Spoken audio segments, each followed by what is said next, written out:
සුබ දවසක් ඔයාලා හැමෝටම දිල්ලි ප්ලාන්ට් නර්සරි. ඉතින් අද මම කතා කරන්න බලාපොරොත්තු වෙන්නේ ඉන්ඩෝර් ප්ලාන්ට්ස් ගැන. වතුරේ හදන්න පුළුවන් ඉන්ඩෝර් ප්ලාන්ට්ස් ගැන තමයි මම ඔයාලත් එක්ක අද කතා කරන්නේ. හැබැයි මම ඉන්ඩෝර් ප්ලාන්ට්ස් කිව්වට මෙතනදී යොදාගෙන තියෙන්නේ ශාක අතු පැල නම් නෙවෙයි. ශාක පත්‍ර තමයි මම අද තෝරගෙන තියෙන්නේ. ඉතින් වෙනස් ක්‍රමයක් මේක ඔයාලට තත් හදා බලන්න පුළුවන්. හරිම පහසුවෙන් ඔයාලට කරගන්න පුළුවන් දෙයක්. ඉතින් පළවෙනියට මේ මම ඔක්කොම තෝරගෙන තියෙන ප්ලාන්ට්ස් අතර ප්ලාන්ට්ස් 10ක් මෙතන තියෙනවා. ඒ හැම එකක්ම ඉන්ඩෝර් ප්ලාන්ට් විදිහට හදන්න පුළුවන් ශාකවල පත්‍ර තමයි මම තෝරගෙන තියෙන්නේ. ඉතින් පළවෙනියට තියෙනවා පෙපරෝමියා වර්ගයට අයත් ප්ලාන්ට් එකක්. මේක බේබි රබර් ප්ලාන්ට් කියලාත් හඳුන්වනවා. ඉතින් මෙයාගේ මේ පත්‍ර විතරයි මම පාවිච්චි කරලා තියෙන්නේ. වතුර ඒ වගේම මේ අලංකාරය වැඩි කරගන්න මම මේ ගල් වර්ග පාවිච්චි කරලා තියෙනවා. ඉතින් ඔයාලටත් පුළුවන් මේ වගේ හදා ගන්න ලස්සන මේ පත්‍ර විතරයි මම තියාගෙන තියෙන්නේ. මේ බඳුන ඔයාලා කැමති විදිහේ අලංකාරය වැඩි කරගන්න පුළුවන් ඕනම බඳුනක් ඔයාලට මේකට තෝරගන්න පුළුවන්. ඉතින් තව ඔයාලට පහසු ක්‍රමයක් තමයි මේ වගේ කප් එකක් පාවිච්චි කරන්නත් පුළුවන්. මේ ශාක පත්‍ර එහෙම යනවට මේ වගේ විනිවිද පේන සෙලෝ ටේප් එකකින් ඔයාලට කොටු ආකාරයේ මෙහෙම හැඩයක් රඳව ගන්නත් පුළුවන්. එතකොට ශාක පත්‍ර වැටෙන්නේ නැතුව තියාගන්න පුළුවන්. අනික ඔයාලට පහසුයි මේ ක්‍රමේ. ඉතින් ඊට පස්සේ අපි දන්න මොන්ස්ටෙරා යාළුවෙක් තමයි ඉන්නේ. එයාගේ පත්‍රයක් විතරයි මම පාවිච්චි කරලා තියෙන්නේ. මෙතන තියෙනවා බිගෝනියා වර්ග දෙකකින් පත්‍ර දෙකක් තමයි පාවිච්චි කරලා තියෙන්නේ. ඊට පස්සේ ඉන්නවා නුග වර්ගයක් රබර් ප්ලාන්ට් කියලාත් මෙයා හඳුන්වනවා. වෙරිගේටඩ් එක්කෙනෙක්. එයාගේ පත්‍රයක් තමයි පාවිච්චි කරලා තියෙන්නේ. ඒ වගේම ඊළඟට කෝටන් ඉතින් ඔයාලා දන්නවා හරිම විසිතුරු ශාකයක්නේ. ඉතින් ඔයාලා ගාව තියෙන ඕනම ලස්සන ශාකයකින් පත්‍ර ටිකක් මේ විදිහට දාගන්න පුළුවන්. ඊට පස්සේ තියෙනවා මනි ප්ලාන්ට් විදිහට අපි හඳුන්වන යාළුවා. එයාගේ පත්‍ර මම මේ විදිහට ගල් දාලා මේ වගේ කප් එකක තමයි දාගෙන තියෙන්නේ. ඊට පස්සේ තියෙනවා සෙන්සවේරියා.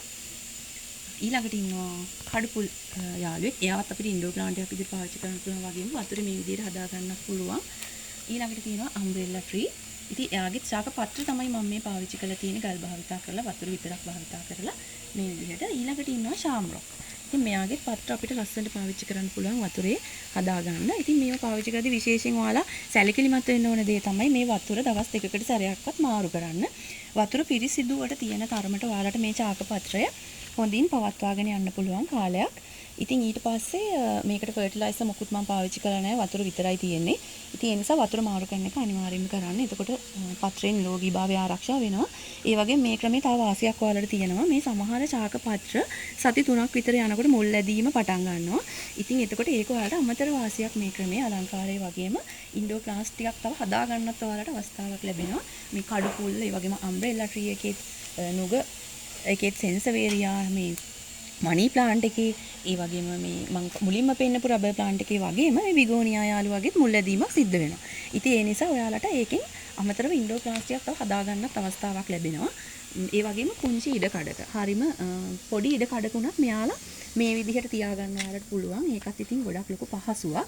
ඉඩ කඩ අඩු තැනකට උනත් මේ විදිහට තියාගත්තාම හරිම ලස්සනයි. ඒ වගේම හුරුබුහුටි ඉතින් මේ තෝරගන්න ඔයගොල්ලෝ අලංකාරය කරන්න තෝරගන්න මේ ගල් වර්ග බඳුන් වලින් තවත් මේකේ ලස්සන වලට වැඩි කරගන්න පුළුවන්.